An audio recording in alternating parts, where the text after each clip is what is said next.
Television സീരിയലുകളിൽ വില്ലത്തി വേഷത്തിൽ അഭിനയിച്ച് ശ്രദ്ധേയായിരിക്കുമ്പോഴാണ് നടി അപ്സര രത്നാകരൻ ബിഗ് ബോസ് ഷോയിൽ പങ്കെടുക്കുന്നത്. മലയാളം ബിഗ് ബോസിന്റെ 6ാം പതിപ്പിലാണ് അപ്സര മത്സരിച്ചത്. ആ സീസണിൽ വിമർശനങ്ങളൊന്നുമില്ലാതെ ഏറ്റവുമധികം ജനപ്രീതി ലഭിച്ച മത്സരാർത്ഥിയും അപ്സരയായിരുന്നു. മത്സരത്തിനു ശേഷം നടിയുടെ ജീവിതത്തിൽ പ്രശ്നങ്ങൾ ഉണ്ടായെന്നാണ് കഥകൾ. ഭർത്താവും സംവിധായകനുമായ ആൽബിയുമായി നടി ചെറിയ പിണക്കത്തിലാണെന്നും റിപ്പോർട്ടുകളുണ്ട്. ഈ കഥകളൊക്കെ പ്രചരിക്കുമ്പോഴും തന്റെ കരിയറും മറ്റുമൊക്കെയായി തിരക്കുകളിലാണ് നടി. ഇതിനിടെ കൈരളി ചാനലിലെ അശ്വമേധം എന്ന പരിപാടിയിൽ മത്സരിക്കാനും അപ്സര എത്തിയിരുന്നു. ഇതിനിടയിൽ അവതാരകന്റെ ചോദ്യങ്ങൾക്ക് മറുപടി പറയവേ റിയാലിറ്റി ഷോയിൽ പങ്കെടുത്തതിനെക്കുറിച്ചും മറ്റും ചില രസകരമായ അനുഭവങ്ങളും നടി പങ്കുവച്ചു. ബിഗ് ബോസ് റിയാലിറ്റി ഷോ എങ്ങനെയുണ്ടായിരുന്നു എന്നായിരുന്നു അവതാരകൻ അപ്സരയോട് ചോദിച്ചത്. ഒറ്റവാക്കിൽ പറയുകയാണെങ്കിൽ ഭീകരമാണെന്ന് നടിയും പറയുന്നു. കാരണം അത് മുഴുവനായിട്ടും സർവൈവൽ ഷോ ആണോയെന്ന് ചോദിച്ചാൽ ആണെന്ന് പറയാൻ സാധിക്കില്ല.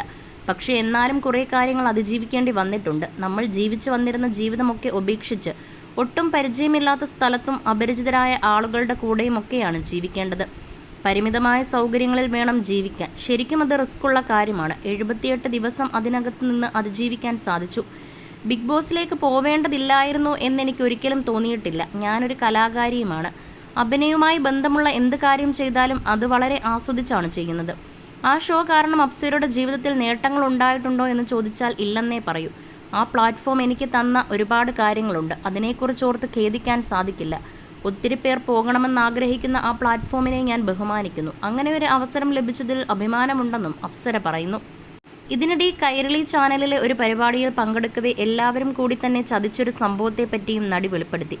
എന്തെങ്കിലും ഒരു ചോദ്യം ചോദിച്ചാൽ അവസാനം ഉത്തരം പറയാൻ ഉദ്ദേശിച്ച ആളുടെ കുഞ്ഞമ്മയുടെ മോനാണെന്ന് അപ്സര പറഞ്ഞതായിട്ടാണ് കഥ.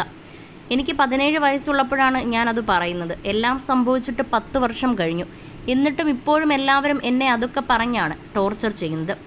എന്നെ ഇപ്പോഴും ടോർച്ചർ ചെയ്തുകൊണ്ടിരിക്കുന്നു. കൈരളി ചാനലിൻ്റെ സ്റ്റെപ്പ് കയറുമ്പോൾ പോലും മറ്റേ കുഞ്ഞമ്മയുടെ മോൻ എന്ന് പറഞ്ഞ് കളിയാക്കുമെന്ന് അപ്സര പറഞ്ഞപ്പോൾ അതെന്താണ് സംഭവമെന്നാണ് അവതാരകൻ ചോദിച്ചത്.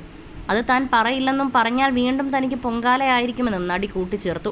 ചെറിയ പ്രായം മുതലേ ടെലിവിഷനിൽ സജീവമായിരുന്നെങ്കിലും ഏഷ്യാനെറ്റിൽ സംപ്രേഷണം ചെയ്തിരുന്ന സാന്ത്വനം സീരിയലിലൂടെയാണ് അപ്സര കൂടുതൽ പ്രശസ്തയാവുന്നത്. സീരിയലിലെ ജയന്തി എന്ന നെഗറ്റീവ് കഥാപാത്രം അപ്സരയുടെ കരിയറിൽ തന്നെ വഴിത്തിരിവായി മാറുകയായിരുന്നു.